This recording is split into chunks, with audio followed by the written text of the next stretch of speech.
Good morning dear A B school student. ગઈકાલે આપણે સમૂહ 14 ના તત્વો જે છે તો તેમની ઓક્સિડેશન અવસ્થા વિશે લર્ન કર્યું. કઈ ઓક્સિડેશન અવસ્થા વધારે સ્ટેબલ સંયોજનો કઈ ઓક્સિડેશન સ્ટેટમાં વધારે સ્ટેબલ છે તેના વિશે લર્ન કર્યું. જેમ કે કાર્બનની ઓક્સિડેશન અવસ્થા +4 છે, સિલિકોનની ઓક્સિડેશન અવસ્થા +4 છે, જર્મેનિયમ, ટીન અને લેડ એ +2 અને +4 બંને ઓક્સિડેશન અવસ્થા દર્શાવે, જેમાં જર્મેનિયમ અને ટીન +4 ઓક્સિડેશન અવસ્થામાં વધારે સ્ટેબલ છે, જ્યારે લેડ એ +2 ઓક્સિડેશન અવસ્થામાં સ્ટેબલ છે. હવે આજે આપણે સંયોજનોનો સહસંયોજક અને આયનીય સ્વભાવ વિશે લર્ન કરવાના છે અને સમૂહમાં ઉપરથી નીચે તરફ જતા સહસંયોજક અને આયનીય સ્વભાવમાં શું ફેરફાર થાય છે તેના વિશે લર્ન કરવાના છે. જો આપણે જોઈએ તો અહીંયા આપણે 3 પોઈન્ટ લર્ન કરવાના છે જે કોવેલેન્ટ નેચર અને આયોનિક નેચર વિશે ઇમ્પોર્ટન્ટ છે. પહેલો પોઈન્ટ જે છે તો તે સમૂહ 14 ના તત્વો જે છે તો તેઓ +4 ઓક્સિડેશન અવસ્થામાં સંયોજનમાં કયો નેચર ધરાવે તો સહસંયોજક એટલે કે કોવેલેન્ટ નેચર ધરાવે. એટલે કે સમૂહ 14 ના તત્વોની વાત કરીએ લાઈક CCl4 તો CCl4 એ આયનીય સંયોજન છે કે સહસંયોજક સંયોજન છે એ આપણે નક્કી કરવાનું છે. તો સમૂહ 14 ના તત્વોના +4 ઓક્સિડેશન અવસ્થા ધરાવતા સંયોજનો કેવા છે તો તે સહસંયોજક સંયોજનો છે. they are covalent compound. તો what will be the reason behind that? તો પહેલું M+4 આયન એટલે કે 4 ઇલેક્ટ્રોન દૂર કરીને M+4 આયન બનાવવાનું મુશ્કેલ છે because we require more amount of energy. High ionization enthalpy required to make a M+4 ion. એટલે સંયોજનો આયનીય નથી, આપણે ઓલરેડી ગઈકાલે લર્ન કર્યું છે. બીજું 4 ઇલેક્ટ્રોન દૂર કર્યા બાદ જે આપણને M+4 આયન સપોઝ મળી જાય તો એનું કદ ઘણું નાનું છે. એ આપણે ઓલરેડી પીરિયોડિસિટી ચેપ્ટરમાં આયનીય કદ વિશે લર્ન કર્યું કે જેમ જેમ પરમાણુમાંથી ઇલેક્ટ્રોન દૂર થતો જાય તેમ કેન્દ્રીય વીજભાર વધતો જાય, ઝેડ ઇફેક્ટ વધતી જાય, બાહ્યતમ કક્ષાના ઇલેક્ટ્રોનનું કેન્દ્ર તરફ આકર્ષણ વધતું જાય અને આયનીય કદ ક્રમશઃ ઘટતું જાય છે. એટલે કે કાર્બનનું કદ C+1 કરતા વધારે, C+1 નું કદ C+2 કરતા વધારે, C+2 નું C+3 કરતા વધારે અને C+3 નું C+4 કરતા વધારે. આમ C+4 આયન જે જનરેટ થાય તેનું કદ ઘણું નાનું છે. વધુ એના માથા પર +4 વીજભાર છે. તો it is having a high charge as well, high charge density, high charge to radius ratio, જે ઓલરેડી આપણે પીરિયોડિસિટી ચેપ્ટરમાં S વિભાગમાં લર્ન કર્યું છે. આમ M+4 આયનનું કદ ઘણું નાનું છે અને વીજભાર ઘણો વધારે છે. ફેઝન રૂલ્સ આપણે લર્ન કર્યું, 2 ચેપ્ટરમાં ફેઝન રૂલ વિશે લર્ન કર્યું, પીરિયોડિસિટી ચેપ્ટરમાં પણ જોયું, S વિભાગમાં પણ જોયું. ત્યાર પછી આપણો જે બોન્ડિંગ વાળું ચેપ્ટર, કેમિકલ બોન્ડિંગ ચેપ્ટર છે તેમાં પણ આપણે ફેઝન રૂલ્સ વિશે લર્ન કર્યું. તો સંયોજનોનો સહસંયોજક સ્વભાવ એટલે કે કોવેલેન્ટ નેચર એ પોલરાઇઝિંગ પાવર એટલે કે ધ્રુવીભવન ક્ષમતા પર ડિપેન્ડન્ટ છે. અને ધ્રુવીભવન ક્ષમતા એ ધન આયનના વીજભારના સમપ્રમાણમાં જ્યારે ધન આયનના કદના વ્યસ્ત પ્રમાણમાં છે. હવે અહીંયા M+4 આયનનું વીજભાર જોઈએ તો +4 છે તો જે વધારે છે. M+4 આયનનું કદ કેવું છે જે નાનું છે. પરિણામે સંયોજનોનો ધ્રુવીભવન ક્ષમતા કેવી હશે વધારે હશે. તો એમનો સ્વભાવ કેવો હશે ડેફિનેટલી કેવો હશે સહસંયોજક એટલે કે કોવેલેન્ટ નેચર હશે. તો પહેલો પોઈન્ટ આપણે શું યાદ રાખવાનું, સમૂહ 14 ના જે તત્વો છે તે +4 ઓક્સિડેશન અવસ્થામાં કયા સંયોજનો રચે ધેટ ઇઝ સહસંયોજક એટલે કે કોવેલેન્ટ. તો આપણને જો કોઈ પૂછે કે CCl4 or CH4 એ કેવા સંયોજનો છે તો એ સહસંયોજક સંયોજનો છે, કોવેલેન્ટ કમ્પાઉન્ડ છે.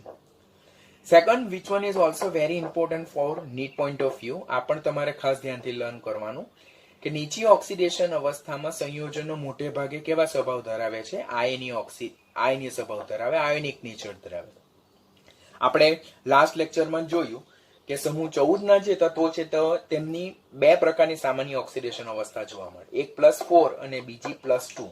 +4 એ મહત્તમ ઓક્સિડેશન અવસ્થા છે, જ્યારે +2 એ મહત્તમ માંથી 2 ઇલેક્ટ્રોન બાદ કર્યા બાદ જે મળે છે તે જ નિષ્ક્રિય યુગ્મ છે. વારંવાર આપણે એકની એક સ્ટોરી કરી. હવે અહીંયા 2 સંયોજનો દર્શાવ્યા છે કે જેમ કે SnCl2 જેને સ્ટેનસ ક્લોરાઇડ કહેવાય અને SnCl4 જેને સ્ટેનિક ક્લોરાઇડ કહેવાય. શા માટે સ્ટેનસ અને શા માટે સ્ટેનિક તે આપણને ખબર છે કે નીચી ઓક્સિડેશન અવસ્થામાં સ્ટેનસ અને ઊંચી ઓક્સિડેશન અવસ્થામાં સ્ટેનિક +2 અને +4 ઓક્સિડેશન સ્ટેટ. તો અહીંયા સ્ટેનસ ક્લોરાઇડ એ નીચી ઓક્સિડેશન અવસ્થા +2 છે, તો તેમાં એ કેવું છે, આયનીય ઘન સ્વરૂપે, એ આયનીય સંયોજન છે. જ્યારે SnCl4 એ સ્ટેનિક ક્લોરાઇડ જેમાં ટીનનો ઓક્સિડેશન +4 છે, તો તે કેવું છે, સહસંયોજક પ્રવાહી. કારણ કે નીચી ઓક્સિડેશન અવસ્થામાં એ લોકો કયો નેચર ધરાવે, આયોનિક નેચર. ઊંચી ઓક્સિડેશન અવસ્થામાં એ લોકો કોવેલેન્ટ નેચર ધરાવે. એવી જ રીતે Pb4 સોલ્ટ એટલે કે જેમાં લીડની ઓક્સિડેશન અવસ્થા +4 છે કરતા Pb2 સોલ્ટ એટલે કે જેમાં લીડની ઓક્સિડેશન અવસ્થા +2 છે, તે આયનીય સ્થાયી અને મોર કોમન છે. એટલે સપોઝ તમને પૂછે PbCl2 અને PbCl4, તો કયું સંયોજન આયન અને કયું સંયોજન સહસંયોજક, તો ડેફિનેટલી PbCl4 સહસંયોજક અને PbCl2 કેવું હશે, આયનીય પ્રકારનું હશે. હવે આપણને એમ થાય કે sir why it has happen, so શા માટે એ નીચી ઓક્સિડેશન અવસ્થામાં આયનીય અને ઊંચી ઓક્સિડેશન અવસ્થામાં સહસંયોજક. ઊંચી ઓક્સિડેશન અવસ્થામાં સહસંયોજક તો આપણે અહીંયા લર્ન કરી ચૂક્યા, પોઈન્ટ નંબર 1. પરંતુ નીચી ઓક્સિડેશન અવસ્થામાં એ લોકો શા માટે આયનીય લાક્ષણિકતા ધરાવે, કારણ કે અગેન ફેઝન રૂલ કે સંયોજનોનો સહસંયોજક સ્વભાવ એ 1/ધન આયનના કદના એટલે કે ધન 1/ધન આયનના કદના સમપ્રમાણમાં એટલે કે ધન આયનના કદના વ્યસ્ત પ્રમાણમાં છે.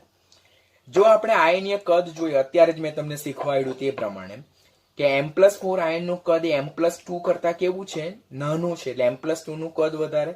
હવે M+2 નું કદ વધારે હોય તો એનો સહસંયોજક સ્વભાવ ઓછો હોય તો આયનીય સ્વભાવ ડેફિનેટલી ઓબ્વિયસલી વધારે થઈ જવાનો.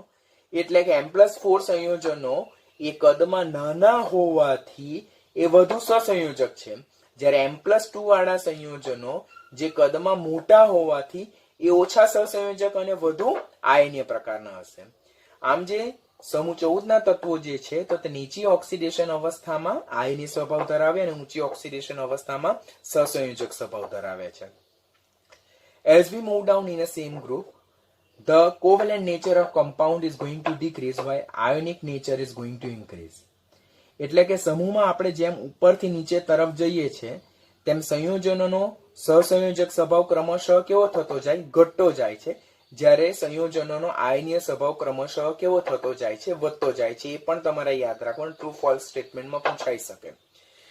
તો આપણને એમ થાય કે શા માટે એવું, તો સમૂહમાં ઉપરથી નીચે તરફ કોઈ કોમન ઓક્સિડેશન સ્ટેટ લઈએ, સે ફોર એક્ઝામ્પલ +4, તો C+4, ત્યાર પછી Si+4, Ge+4, Sn+4 અને Pb+4. તો સમૂહમાં ઉપરથી નીચે તરફ જતા પરમાણ્વીય અને આયનીય કદ વધતું જાય. હવે જેમ જેમ સમૂહમાં ઉપરથી નીચે તરફ જતા આયનોનું કદ સેમ ઓક્સિડેશન સ્ટેટમાં +4 રેન્ડમલી આપણે લીધું છે, +4 ઓક્સિડેશન અવસ્થામાં જો આયનીય કદ ક્રમશઃ વધતું જાય એટલે +4 ઓક્સિડેશન અવસ્થા ધરાવતો આયન ક્રમશઃ કેવો થતો જાય, કદમાં મોટો થતો જાય. હવે કદમાં મોટો થતો જાય તેમ ફેઝન રૂલ પ્રમાણે ધન આયનનું કદ વધતું જાય તો એની ધ્રુવીભવન ક્ષમતા ઘટી જાય. ધ્રુવીભવન ક્ષમતા ઘટી જાય એટલે એનો સહસંયોજક સ્વભાવ ક્રમશઃ ઘટતો જાય. એટલે covalent nature going to decrease. તો કયો નેચર વધતો જાય, તો આયનીય સંયોજનોનો સ્વભાવ વધતો જાય. એટલે આપણને જો ક્વેશ્ચન પૂછવામાં આવે કે CCl4 થી લઈને PbCl4 તરફ જતા કયું સંયોજન વધારે સહસંયોજક અને કયું સંયોજન વધારે આયનીય ઓર જેનામાં સહસંયોજક લાક્ષણિકતા ઓછી છે, ચાલો ને આપણે CCl4 થી PbCl4 તરફનો આપણને એક ટ્રેન્ડ આપેલો છે. ને ક્વેશ્ચન પૂછવામાં આવે કે આપેલ સંયોજનોમાં 4 સંયોજનો આપેલા હશે, એમાંથી વધુ સહસંયોજક કયું અને ઓછું સહસંયોજક કયું, તો ડેફિનેટલી CCl4 એ મોસ્ટ કોવેલેન્ટ ઓર મોર કોવેલેન્ટ, જ્યારે PbCl4 એ લેસ કોવેલેન્ટ. શા માટે? કારણ કે C+4 આયનનું કદ નાનું છે તો એની ધ્રુવીભવન ક્ષમતા વધારે હશે, સહસંયોજક લાક્ષણિકતા એની વધારે હશે, જ્યારે Pb+4 આયનનું કદ મોટું છે એટલે એની ધ્રુવીભવન ક્ષમતા ઓછી હશે, સહસંયોજક લાક્ષણિકતા ઓછી હશે C+4 ની કમ્પેરિઝનમાં, જ્યારે એની આયનિક લાક્ષણિકતા ક્રમશઃ વધારે હશે. તો what is the point of remembering here કે હાયર ઓક્સિડેશન સ્ટેટમાં they are covalent in nature, lower oxidation stateમાં they are ionic in nature, and as we move down in the same group the covalent nature is going to decrease while ionic nature is going to increase. The reason behind that, the size of the ion is going to increase, so their polarizing power is going to decrease. So these are the common point that you are going to Remember and refer from the same point.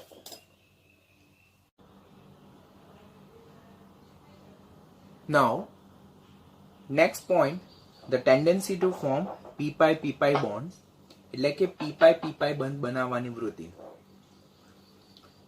સમૂહનું પ્રથમ તત્વ carbon એનું નાનું કદ અને ઊંચી વિદ્યુત ઋણતાને કારણે તે p-pi બંધ બનાવવાની મહત્તમ વૃત્તિ ધરાવે છે.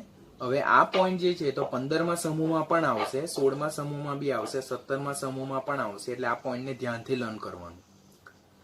સમૂહનું પ્રથમ તત્વ એટલે કે બીજા આવર્તમાં આવેલું તત્વ, 14મા સમૂહનું અને બીજા આવર્તમાં આવેલું તત્વ કાર્બન, જે એનું કદ નાનું છે અને ઊંચી વિદ્યુત ઋણતાને કારણે તે સમાન કાર્બન પરમાણુ સાથે ઓર એને સિમિલર પરમાણ્વીય કદ લાઈક ઓક્સિજન છે, નાઇટ્રોજન છે, એ જ આવર્તના અન્ય તત્વો, જેમ કે નાઇટ્રોજન એ 15મા સમૂહનું બીજા આવર્તમાં આવેલું તત્વ, તેનું પરમાણ્વીય કદ ડેફિનેટલી કાર્બન કરતા નાનું છે પણ ઓલમોસ્ટ નિયર હશે, અને ઓક્સિજન કદ એના કરતા નાનું, એટલે કે સમૂહનું પ્રથમ તત્વ કાર્બન નાના પરમાણ્વીય કદ અને ઊંચી વિદ્યુત ઋણતાને કારણે p-pi બંધ બનાવવાની મહત્તમ વૃત્તિ ધરાવે. કોની સાથે?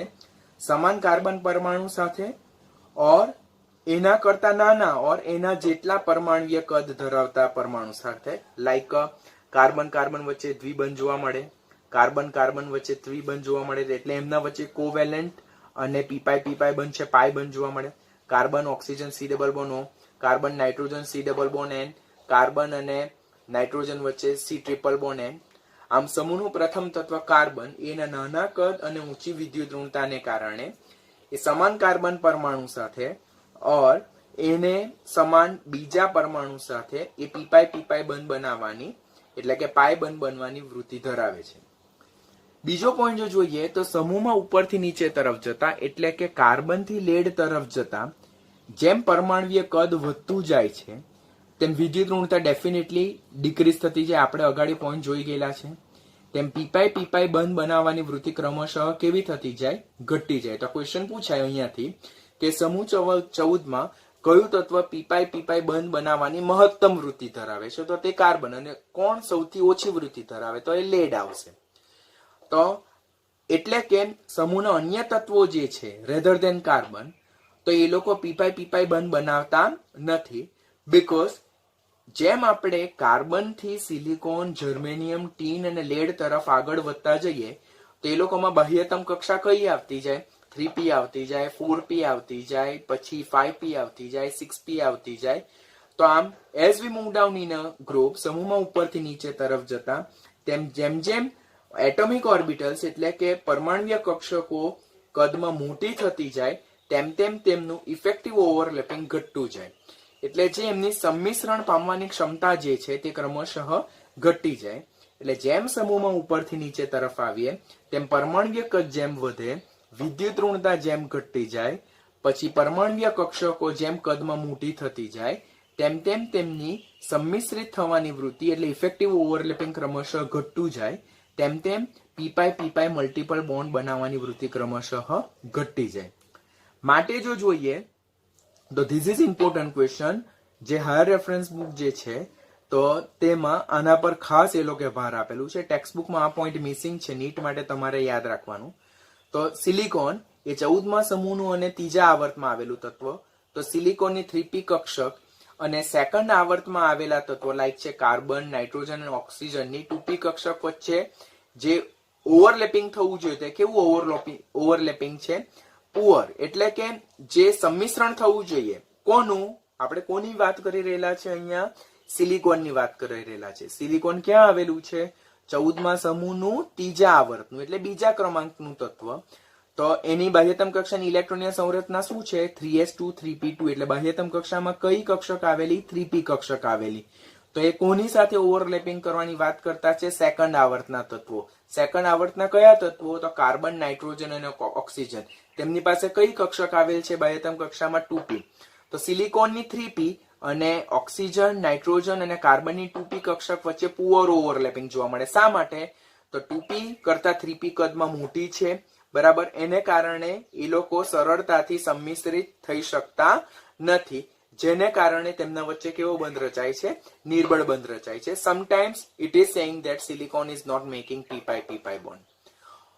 હવે જેનું કન્ફર્મેશન આપણે નીચેના કિસ્સાઓમાં જોવા મળે છે કે શા માટે સિલિકોનમાં જે પી ફોર્મેશન છે તે પુઅર છે ઓર શા માટે સિલિકોન પી બંધ બનાવતો નથી. તો જસ્ટિફિકેશન એક જ છે કે સિલિકોન ત્રીજા આવર્તનું તત્વ છે, એની પાસે 3p કક્ષક આવેલ છે. કાર્બન, નાઇટ્રોજન અને ઓક્સિજન એ લોકો બીજા આવર્તમાં આવેલા તત્વો છે, એમની પાસે 2p કક્ષક છે. 2p અને 3p કક્ષક વચ્ચે ઇફેક્ટિવ ઓવરલેપિંગ થતું નથી, એટલે અસરકારક સંમિશ્રણ જે થવું જોઈએ તે એમની વચ્ચે થવા મળતું નથી. માટે એમના વચ્ચે પી બોન્ડ જે બનવો જોઈએ તે જેટલો કાર્બન કાર્બન સાથે ઓર કાર્બન ઓક્સિજન નાઇટ્રોજન સાથે રચે તેટલો એમની વચ્ચે જોવા મળતો નથી. અને જેની સાબિતી, પુરાવા ઓર કન્ફર્મેશન નીચેના A, B અને C પોઈન્ટ થી સમજ પડશે. આપણે પહેલું જોઈએ તો સિલિકોન એ ઇથિલિન, એસિટિલિન, બેન્ઝીન ઓર ગ્રેફાઇટ ને સમાન સંયોજન બનાવતા નથી. Silicon does not form any compound analogous to ethylene, acetylene, benzene and graphite. આ બધા જે તત્વો જે છે તેમાં આપણને પાઈ બોન્ડ એટલે ડબલ બોન્ડ જોવા મળે. જ્યારે સિલિકોનના જે સંયોજનો, આવા સંયોજન તો રચતું જ નથી, એટલે એમાં તો પાઈ બંધ જોવાનો પ્રશ્ન જ નથી આવતો. બીજું બી પોઈન્ટ જોઈએ તો CO2 એટલે કે વાયુ સ્વરૂપે જોવા મળે. જ્યારે સિલિકા એ ઊંચા ગલન બિંદુ ધરાવતો ઘન પદાર્થ છે.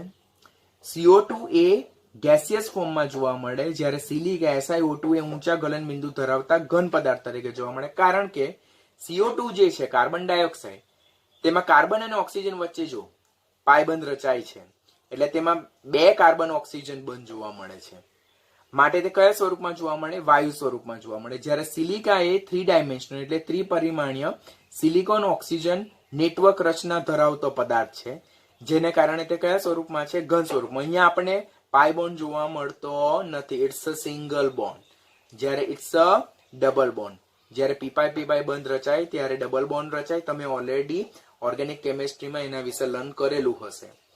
આમ કાર્બન ડાયોક્સાઇડમાં પી બોન્ડ ફોર્મેશન એક્ઝિસ્ટ થાય છે, જ્યારે સિલિકામાં પી બોન્ડ ફોર્મેશન થતું નથી. શા માટેની? અહીંયા કાર્બન છે, અહીંયા ઓક્સિજન છે, અહીંયા સિલિકોન છે, અહીંયા ઓક્સિજન. તો કાર્બનની 2p અને ઓક્સિજનની 2p કક્ષક વચ્ચે ઇફેક્ટિવ ઓવરલેપિંગ થાય, because they are from same period. તેમની 2p વચ્ચે ઇફેક્ટિવ સંમિશ્રણ થાય છે. બરાબર છે. જ્યારે સિલિકોન અને ઓક્સિજન, તો સિલિકોનની પાસે 3p આવેલી છે, જ્યારે ઓક્સિજન તો બીજા આવર્તનું, તો અહીંયા 3p અને 2p વચ્ચે ઇફેક્ટિવ ઓવરલેપિંગ થતું નથી. માટે એમાં પી બોન્ડ ફોર્મ થતા નથી. માટે તે ઊંચા ગલન બિંદુ ધરાવતા ઘન છે. જ્યારે કાર્બન ડાયોક્સાઇડમાં પાઈ બોન્ડ જોવા મળે, માટે એ ગેસિયસ ફોર્મમાં જોવા મળે. સી પોઈન્ટ એલિમેન્ટલ સિલિકોન એટલે સિલિકોન તત્વ that only exist in a diamond structure and not the graphite.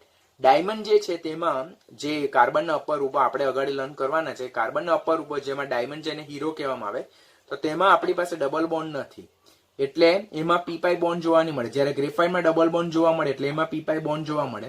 એટલે એલિમેન્ટલ સિલિકોન જે છે that is having structure similar to diamond, not similar to graphite. That also give confirmation to this કે જેમ સમૂહમાં આપણે ઉપરથી નીચે તરફ આવીએ તેમ પરમાણ્વીય કક્ષકો કદમાં કેવી થતી જાય? મોટી થતી જાય. એને કારણે તેમના વચ્ચે જે પી કક્ષકોનું સંમિશ્રણ થવું જોઈએ તેટલું ઇફેક્ટિવ થતું નથી. માટે પી બોન્ડ ફોર્મેશન ટેન્ડન્સી ક્રમશઃ કેવી થતી જાય છે? ઘટી જાય. આમ સિલિકોન તત્વ હીરા જેવું બંધારણ ધરાવે, ગ્રેફાઇટ જેવું બંધારણ ધરાવતું નથી. તે પુરાવા પણ આ વસ્તુને સપોર્ટ કરે છે. આમ સમૂહનું પ્રથમ તત્વ નાનું કદ, ઊંચી વિદ્યુત ઋણતાને કારણે સમાન તત્વ સાથે ઓર એના જેવા પરમાણ્વીય કદ ધરાવતા તત્વો સાથે પી બંધ બનાવવાની વૃત્તિ ધરાવે.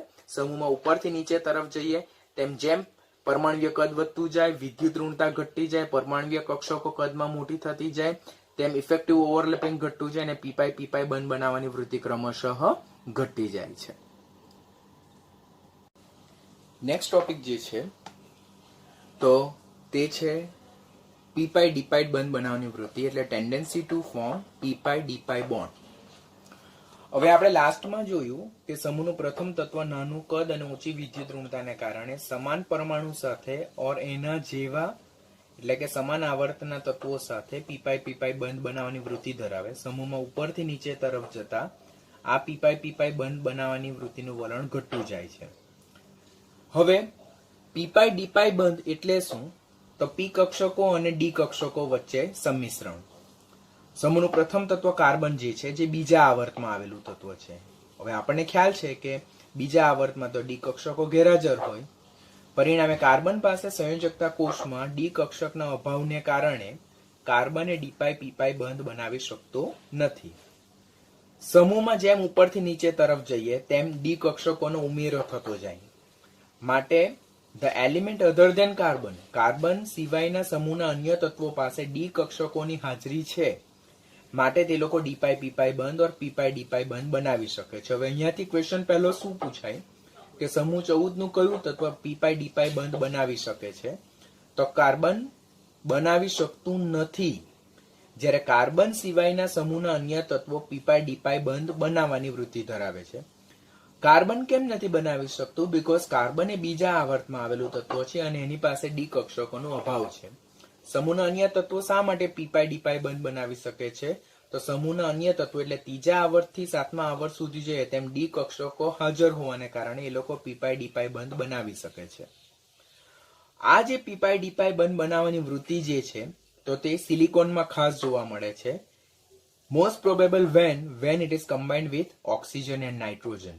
એટલે જ્યારે તે ઓક્સિજન અને નાઇટ્રોજન સાથે જોડાયેલું હોય, કોણ?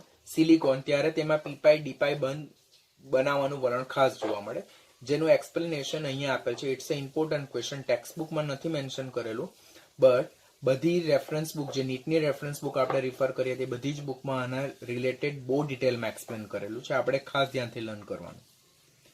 પહેલું તત્વ જો વાત કરીએ આપણે તો tri methyl amine.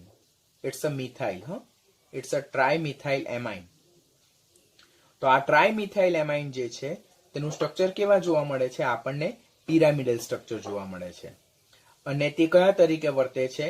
Louis base તરીકે વર્તે છે. જ્યારે આ શું છે? તો ઇટ્સ અ ટ્રાયસિલાઇલ એમાઇન.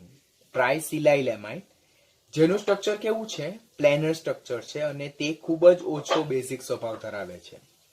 અહીંયા ડિફરન્સ શું છે? બંને સંયોજનોના સૂત્ર સરખા જોવા મળે છે.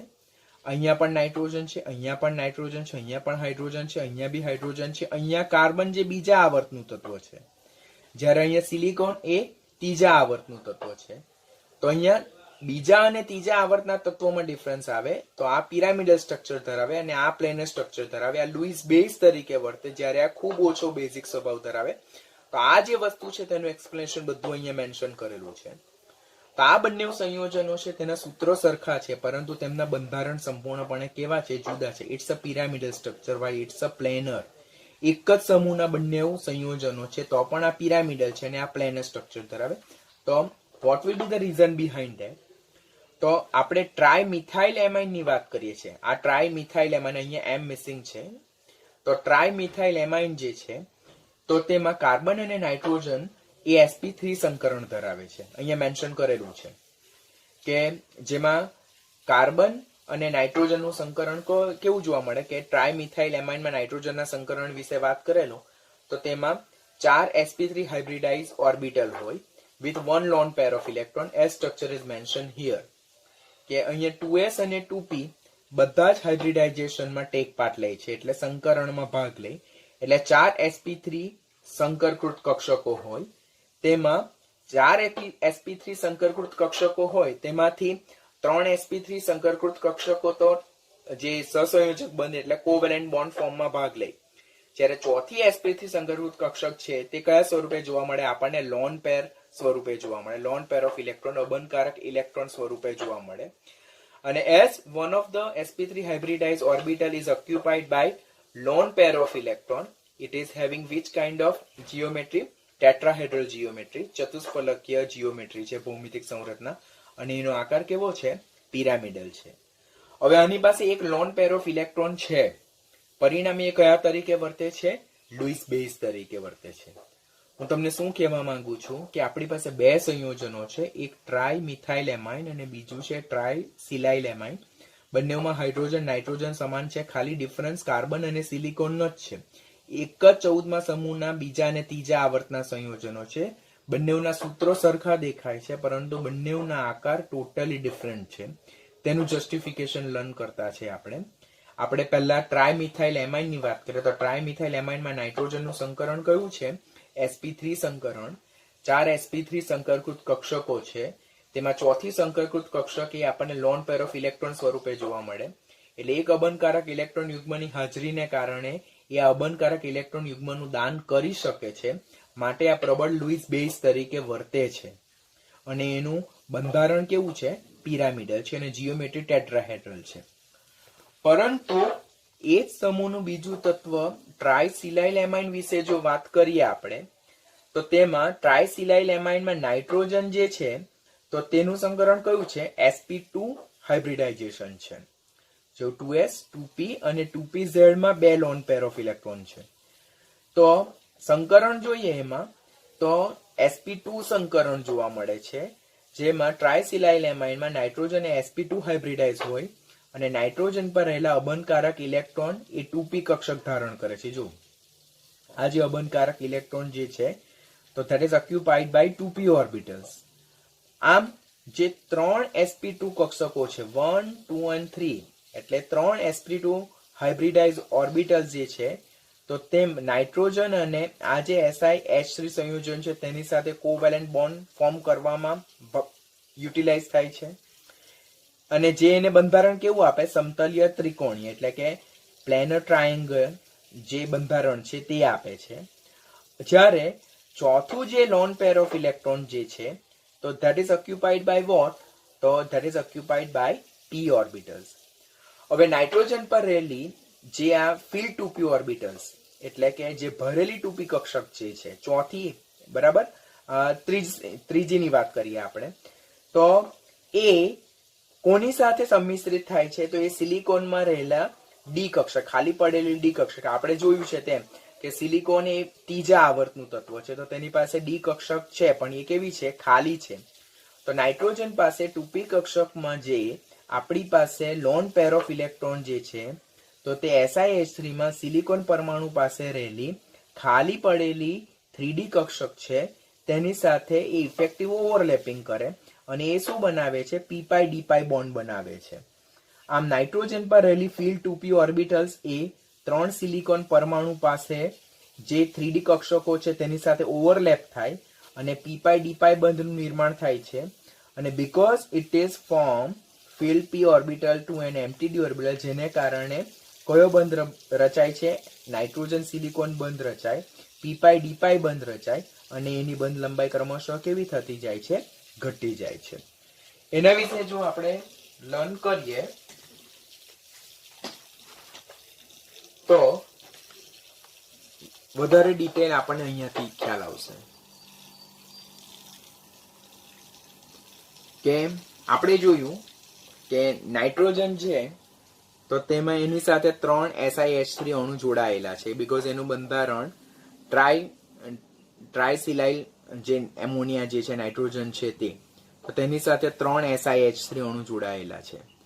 હવે તેમાં આ સિલિકોન પરમાણુ પાસે ખાલી પડેલી ડી કક્ષક છે, સિલિકોન પરમાણુ ખાલી 3d કક્ષક છે, તેની સાથે કોણ p pi d pi back bonding કરે? એટલે નાઇટ્રોજન પર રહેલો જે અબનકારક ઇલેક્ટ્રોન યુગ્મ છે તે સિલિકોનની 3d કક્ષકમાં જાય છે. there is a back bonding between pi orbital of nitrogen and d orbital of silicon. Same thing can happen with another SiH3 also, કે નાઇટ્રોજન ને જે loan pair of electron 2p કક્ષક જે લોન પેર ઓફ ઇલેક્ટ્રોન ધરાવે છે તે silicon પરમાણુમાં રહેલી ખાલી પડેલી 3d કક્ષક સાથે p pi d pi back bonding કરે. ઓર સેમ ત્રીજો જે સિલિકોન જે છે તેની ખાલી પડેલી 3d કક્ષક સાથે નાઇટ્રોજન પર p કક્ષકમાં જે લોન પેર ઓફ ઇલેક્ટ્રોન છે તેની સાથે p pi d pi back bonding થાય. આમ અહીંયા p pi એટલે કે નાઇટ્રોજન પર જે લોન પેર ઓફ ઇલેક્ટ્રોન જે છે તો તે લોન પેર ઓફ ઇલેક્ટ્રોન સ્વરૂપે નથી રહેતું, પરંતુ એ સિલિકોન પરમાણુની 3d કક્ષક સાથે p pi d pi back bond બનાવે, બેક બોન્ડિંગમાં યુટિલાઇઝ થઈ જાય છે. ડોટેડ લાઇન એ p pi d pi back bond દર્શાવે છે, લાઈક ધીસ અને લાઈક ધીસ. અને જેને કારણે આ જે આપણું SiH3 3 ટાઈમ્સ n જે સંયોજન છે તેનું બંધારણ આપણને કેવું જોવા મળે છે? પ્લેનર ટ્રાયેંગ્યુલર સ્ટ્રક્ચર જોવા મળે છે, સમતલીય ત્રિકોણીય બંધારણ જોવા મળે છે. હવે આ બંધારણ જો જોઈએ આપણે તો આપણે 1, 2, 3 અને રેઝોનન્સ બંધારણ આ તો આપેલ જે બંધારણમાં ડોટેડ લાઈન જે છે તો p પાઈ d પાઈ બેક બોન્ડિંગ છે. જે હવે આપેલ બંધારણમાં નાઇટ્રોજન પાસે તો કોઈ લોન પેર ઓફ ઇલેક્ટ્રોન આપણને જોવા મળતી નથી કે જે એને ડોનેટ કરી શકે છે. માટે SiH3 3 ટાઈમ્સ n જે સંયોજન છે તેની પાસે બંધારણમાં loan pair of electron available રહેતા નથી ફોર ડોનેશન પર્પઝ. માટે એ લોકો ખૂબ જ ઓછી લુઇસ બેઝિક લાક્ષણિકતા ધરાવે છે.